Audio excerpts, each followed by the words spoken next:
justru nggak setuju dengan Abi di sana. Kalau kau ngerasa omongan yang benar, kau hadapi. Kalau saya balik lagi di Indonesia, 10 tahun penjara. Jangan berani ngomong itu, aku nggak suka. Jangan ngata di belakang, berani ngata di depan. Aku nggak suka ngata orang di belakang. Kalau nggak ngata di depan. Itu baru gentleman. Wah, ayo tuh ini selingkuh sama si Febri anak MKC. يا هدي يا بشير يا طبيبي دعبي الله خير الخلق جميعا له أعلى المناسب والمراتب صلاة الله سبحان الله. Bismillahirrahmanirrahim. Assalamualaikum warahmatullahi wabarakatuh. Kamu muslimin yang dirahmati Allah, semoga Allah senantiasa curahkan segala rahmat, segala nikmat yang berkepanjangan dan tiada kambuh ujung dari dunia hingga akhirat, insyaallah. Dan Allah pun kumpulkan kita para kaum muslimin di bawah naungan Rasulullah beserta para nabi, beserta para orang-orang yang Allah kasihi, Allah sayangi, Allah cinta, insyaallah, di bawah naungan Rasulullah kelak di mana tiada naungan selain daripada naungannya, insyaallah. Amin amin Allahumma amin. Kaum muslimin, pada kesempatan sore hari ini ya menjelang maghrib nih saya akan membuat sebuah video. Di pada video ini mengisahkan tentang bagaimana si Udin, masih si Udin lagi ya. Nah si Udin ini curhat kamu muslimin ya, curhatan dan berbalas pantun gitu ya dengan istrinya. Bikin kita ketawa kamu muslimin. Oke, demikian kamu muslimin videonya. Akhirnya kan Abi juga masih tinggal di sana ya? Abi masih tinggal di sana. Saya sudah minta pulang. Gini sebenarnya Bang, saya mau cerita. Sejak awal viralnya kasus ini, karena istri saya sudah dipakai oleh Febri Mansur, iblis. saya dipakai Saifuddin Ibrahim dan setan juga nggak? Iblis. Saifuddin Ibrahim, setan Febri Mansur, Saifuddin Ibrahim Saifuddin Ibrahim, dan setan juga nggak? Iblis. Saifuddin Ibrahim membagongkan Soheh. Waktu viral-viral kemarin saya pulang, saya kan nggak mau. Jadi saya anggap itu orang kan banyak WA, telepon. Yang WA yang telepon itu kan yang kepo. Tapi yang orang yang hidup bersama saya, sudah sehari sama saya kan, itu anggap ketawa aja. Ya. Walaupun itu dibuat oleh Abi. Kenapa bisa Ibu Sarah bilang dibuat oleh Abi? Kalian nggak tahu itu Abi itu siapa? Aku yang tahu. Kalian nggak, kalau kalian mencermati tulisan Abi itu, orang yang punya logika, oh tahu Abi nih. Iblis. Dan setan juga nggak? Orang bodoh banget. Apalagi saya berada di Amerika. Kalau saya balik lagi di Indonesia, 10 tahun penjara. Sama seperti KC yang saya bela itu. Anaknya pengkhianat. Koplak. Pengkhianat saya. Febri Mansur itu anak kutukan di dalam kehidupan KC. Jahat. Cuma. Koplak. Sudrun itu. Febri Mansur itu udah sudrun, koplak otaknya.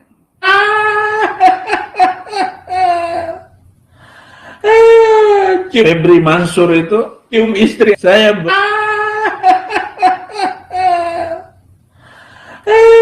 Keadaan seperti apa? Ya enggak? Iya. Jadi kalau kita boleh ngefans, tapi jangan ngefans itu sekilo kurang 3 on. Apa tuh? Artinya jangan bego-bego banget gitu. Jangan kita tuh mengidolakan orang tuh apa yang idola lakukan dianggap benar. Aku aja walaupun istri dari Saifuddin Ibrahim, orang banyak mengagungkan Abi. Aku mah biasa aja. Walaupun orang bilang Abi inilah baik hati lah, murah hati lah, yang orang bilang segala macam aset kekesinan, aku biasa aja. Yang berhak layak dipuji dan disembah tuh hanya Yesus, bukan Abi. Makanya aku nggak pernah kayak orang tuh. Makanya kalau aku ngedampingi Abi, orang berfoto dengan Abi, aku sampai istri tuh sampai bengong gini. Ya elah, dalam hati gua. Bagi orang Bangka itu apa? Pengen muntah. Tapi belum habis duitnya, itu belum habis duit Abi. Sekarang juga masih banyak kok duit dia. Aku kan di sana kerja. Oh gitu. Di sana yang kerja siapa? Aku, Abi tinggal apa? Ongkang-ongkang kaki, dia mau kerjanya khotbah doang, dia bisa. Iblis. Dan setan juga nggak. Pak Abi itu begitu aja stuck hanya ngikut omongan-omongan orang. Dia nggak punya pendirian seperti saya. Orang banyak ngomongin tuh, Saifuddin tuh, lihat tuh gayanya, ya nggak? Lagi rame-ramenya itu status Abi. Sebenarnya Facebook Abi tuh connect ke HP saya, Bang. Kalau aku tahu Abi nulis status itu, bisa ku hapus. Kenapa aku biarin? Oh, berarti nih yang ngateku di belakangku. Aku kan cek yang inbox Abi semua. Aku tahu.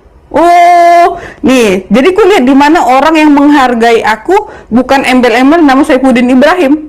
Sekarang pun ku telepon, Abi itu bisa didepak dari Amerika. Kenapa? Waktu aku pulang ini ditolong oleh kedutaan Indonesia. Iya. Karena pasporku disimpan Abi. Jangan pulang. Berarti Saya memang pulang tanpa izin Abi, tapi saya diinterogasi sama pihak kedutaan Indonesia. Tahu nggak kesimpulan dia bilang apa? Cuma suami ibu aja yang gila. Aku tahu suamiku salah. Jadi saya berharap minta ke netizen, kalian jangan kalian dipakai setan. Kalau kita benar, ngapain takut? Justru dengan Abi di Amerika tuh kalian buat Abi jadi mental pecundang. Berani ngomong di jauh. Iya.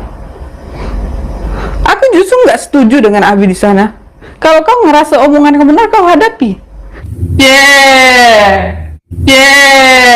Kalau saya balik lagi di Indonesia, 10 tahun penjara. Jangan berani ngomong itu. Aku nggak suka. Jangan ngata di belakang, berani ngata di depan.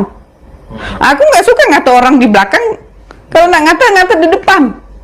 Itu baru gentleman. Wah, ayo tuh ini selingkuh sama si Febri anak MKC.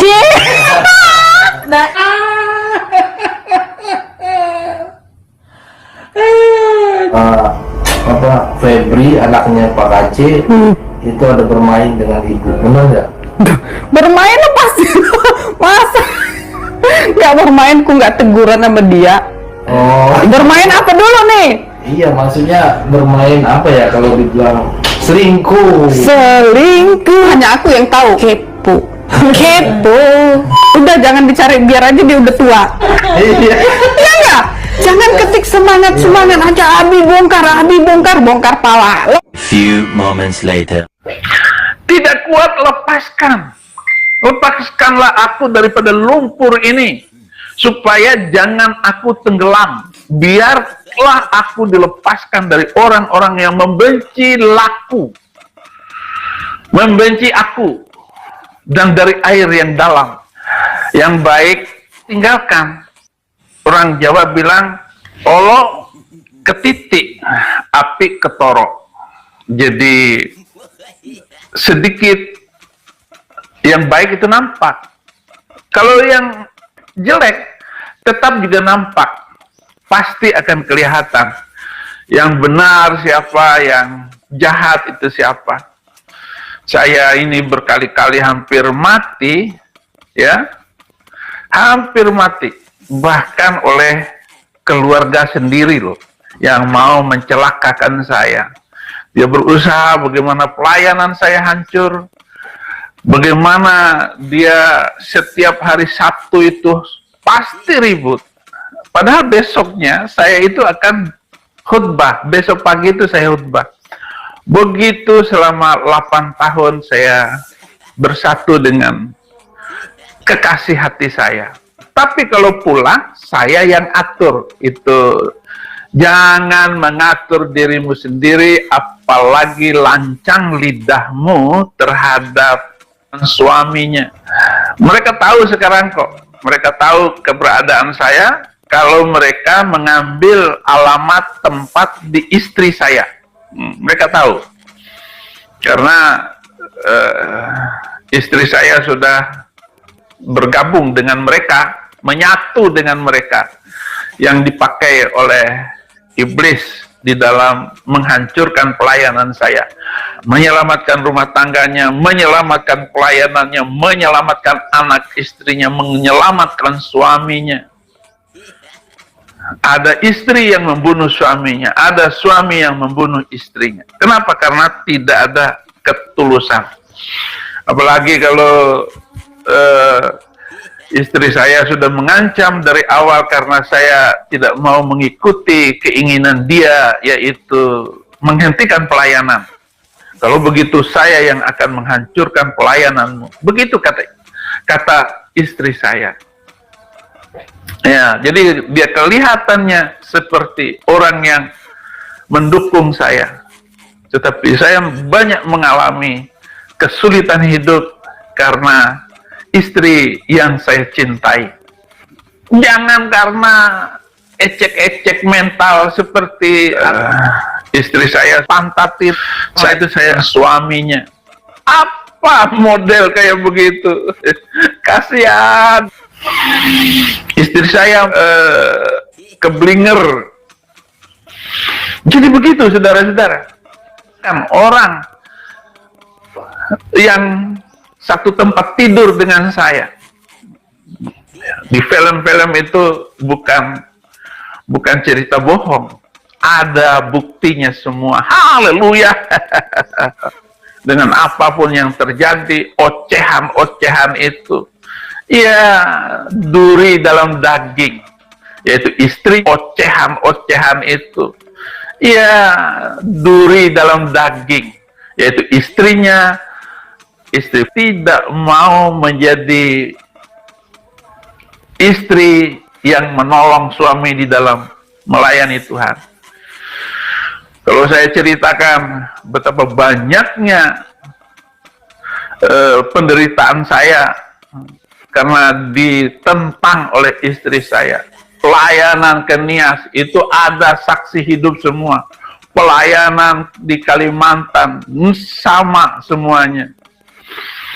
Dan bagaimana saya harus memberikan seluruh, bahkan PIN ATM saya kasih semuanya. Tetapi sekarang karena ATM-nya ketelan, dia nggak bisa mengambil dana lagi dari ATM saya. Sedangkan saya yang membuat ATM itu di bank. Tuhan baik semua. Istri saya maunya saya pulang. Dia ingin saya pulang ke Indonesia dan menyerahkan diri kepada polisi. Iya. Karena dia sudah mendapatkan harta kekayaan yang banyak ketika saya di penjara waktu itu. Dia mungkin merindukan itu. Saya tetap tidak mau dan saya tetap bertahan di Amerika ini. Apa yang saya katakan, apa yang saya ucapkan itu akan dijadikan bahan oleh polisi untuk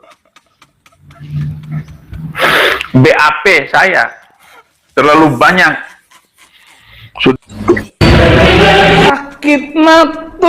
Sakitnya tuh di sini, di dalam hatiku.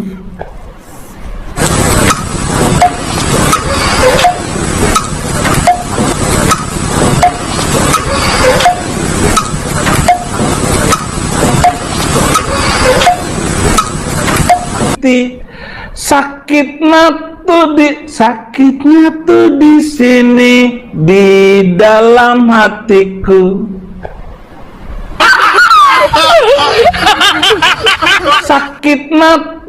Sakitnya tuh di sini, di dalam hatiku. Nggak bisa nyanyi kamu. Kamu buta nada. Dibilangnya tuh kamu buta nada. Sakitnya tuh di sini, di dalam hatiku. Kamu buta nada. Dibilangnya tuh kamu buta nada. Dia harus belajar dulu tangga nada yang benar, baru kamu bisa nyanyi. Sakitnya sakitnya tuh di sini, di dalam hatiku. Saya no. Harus bilang no. Saya juga no. Itu setuju, yes, walaupun nggak berani ngomong. Nggak bisa nyanyi kamu.